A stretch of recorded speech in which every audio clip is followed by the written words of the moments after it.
দেশবাসী যারা যেখান থেকে আমাদের 47,000 গ্রাম পুলিশ বাহিনীর সদস্যদের দুঃখ দুর্দশার কথা দেখবেন, শুনবেন, তাদের প্রত্যেককে জানাচ্ছি সালাম, আসসালামু আলাইকুম ওয়া রাহমাতুল্লাহি ওয়া বারাকাতুহু। আপনারা প্রত্যেকেই আমার যে মিডিয়া ভাইগুলো তাদের পেজ থেকে আমাদের দুঃখ দুর্দশার কথা তুলে ধরছেন, দয়া করে আপনারা একটু শেয়ার দেবেন, এটা আপনাদের কাছে অনুরোধ রইল।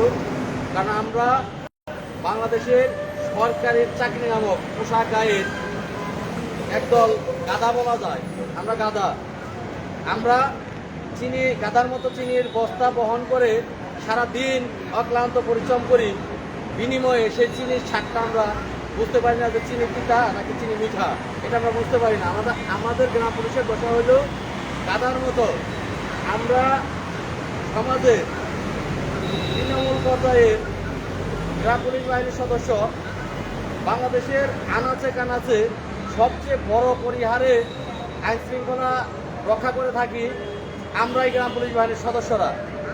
বর্তমানে 87,000 গ্রাম বাংলা, 4,500-এর অধিক ইউনিয়ন পরিষদ, মাননীয় প্রধানমন্ত্রী এই দেশের 87,000 গ্রাম বাংলাকে ডিজিটাল করার চিন্তা ভাবনা তার আছে, গ্রামকে শহর করার চিন্তা ভাবনা তার আছে, তিনি মাথায় নিয়েছেন।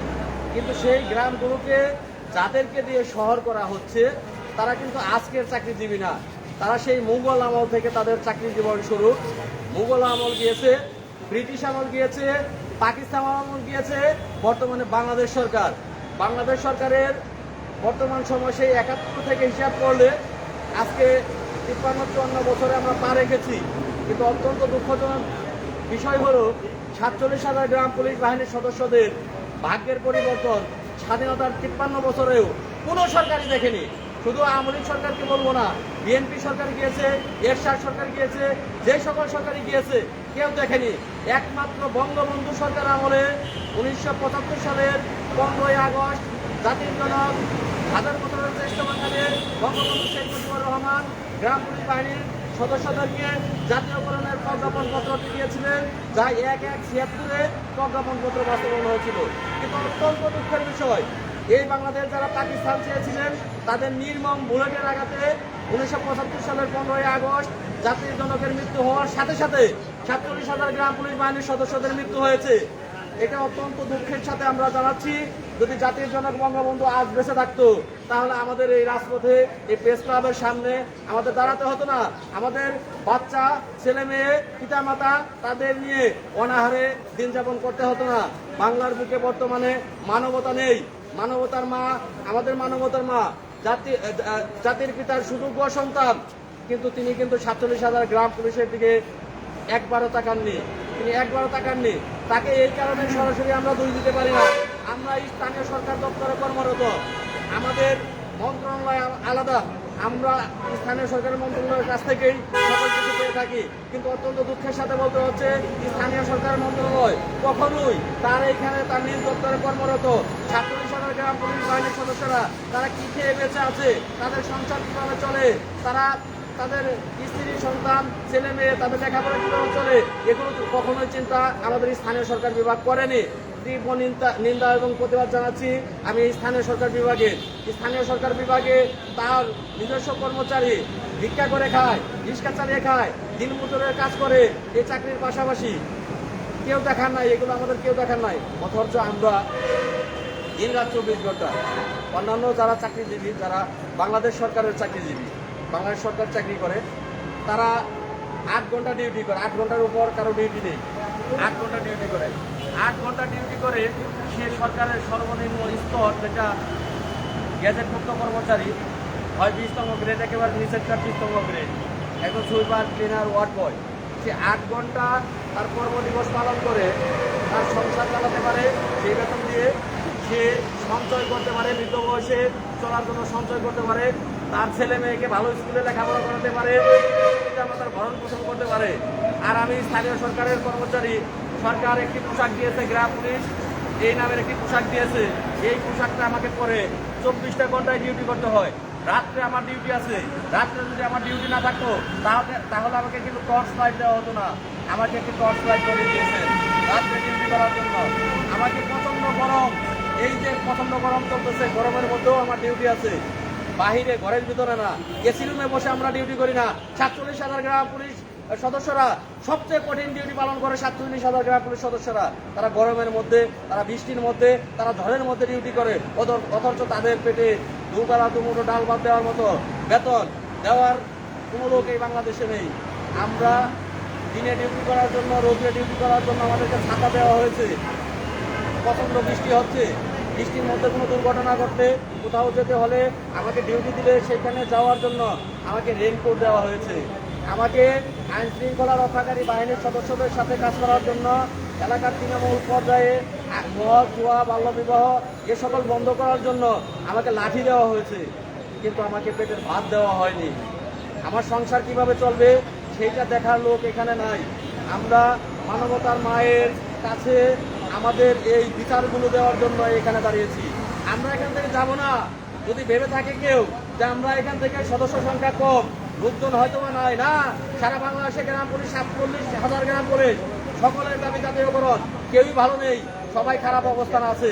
কিন্তু আমাদের মাথায় চিন্তা আছে, রাষ্ট্রীয় পোশাক আমার গায়ে, রাষ্ট্রীয় পোশাক পরে রাষ্ট্রীয় দায়িত্ব পালন করার পরে আমরা অল্প কিছু সংখ্যক লোক এখানে উপস্থিত হয়ে বাংলাদেশ সরকারকে জানান দিতে চাই, বিশেষ করে আমার স্থানীয় সরকারকে জানান দিতে চাই, আমাদের জাতীয়করণ দাবি আপনি কেন মেনে নিচ্ছেন না, কেন জাতীয়করণ দিচ্ছেন না।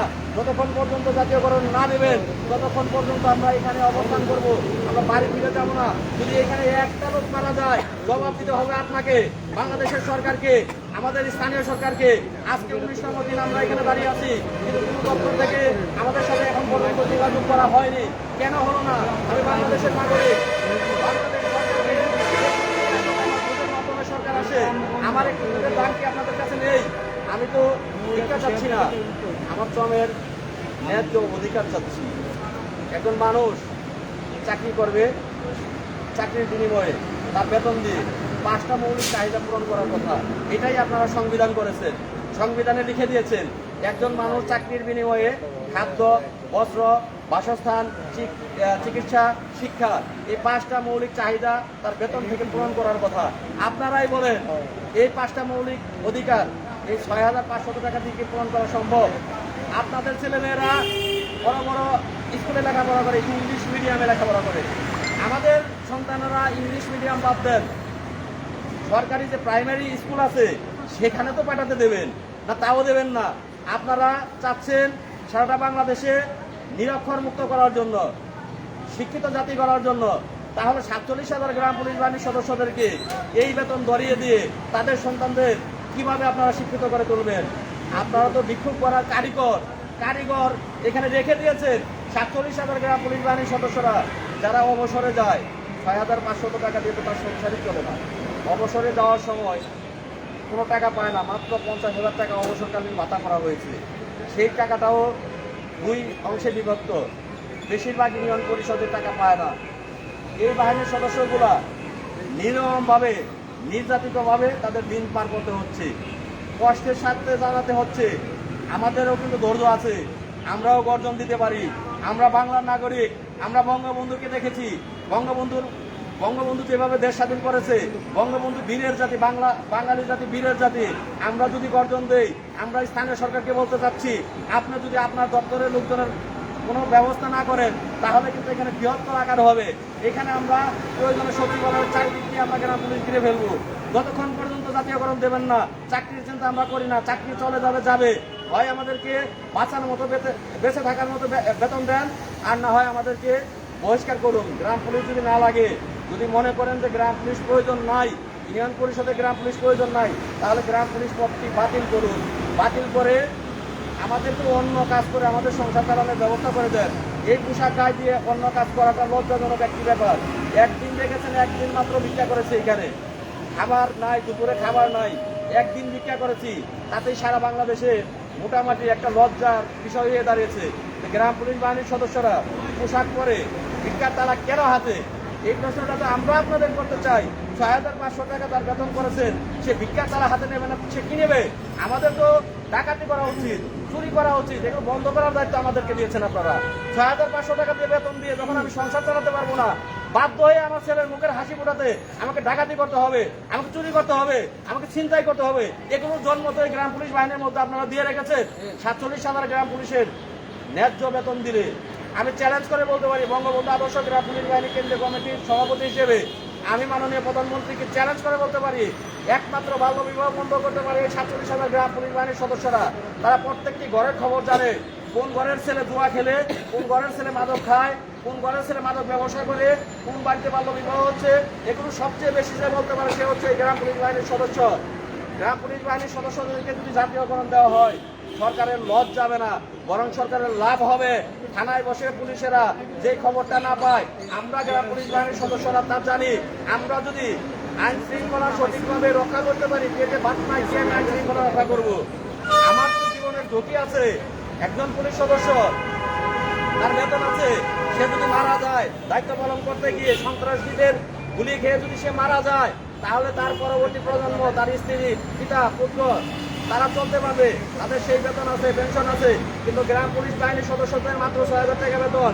আমার ওয়ার্ডে একজন লোক খারাপ কাজ করতে পারবেন। আমি চ্যালেঞ্জ করে বলছি সরকারকে, আমাকে ন্যায্য বেতন দেওয়া হোক, ন্যায্য ক্ষমতা দেওয়া হোক, জাতীয়করণ করা হোক। আমি চ্যালেঞ্জ করছি, কোনো ওয়ার্ডে বাল্য বিবাহ হবে না, সেটা বন্ধ করবে গ্রাম পুলিশ।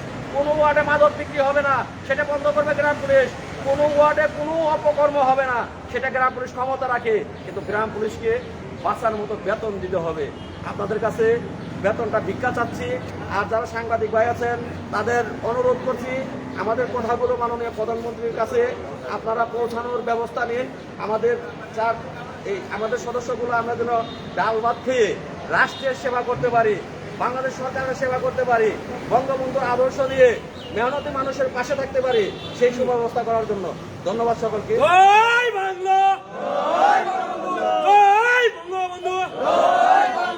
আমাদের দাবি মানতে হবে, জাতীয়করণ করতে হবে।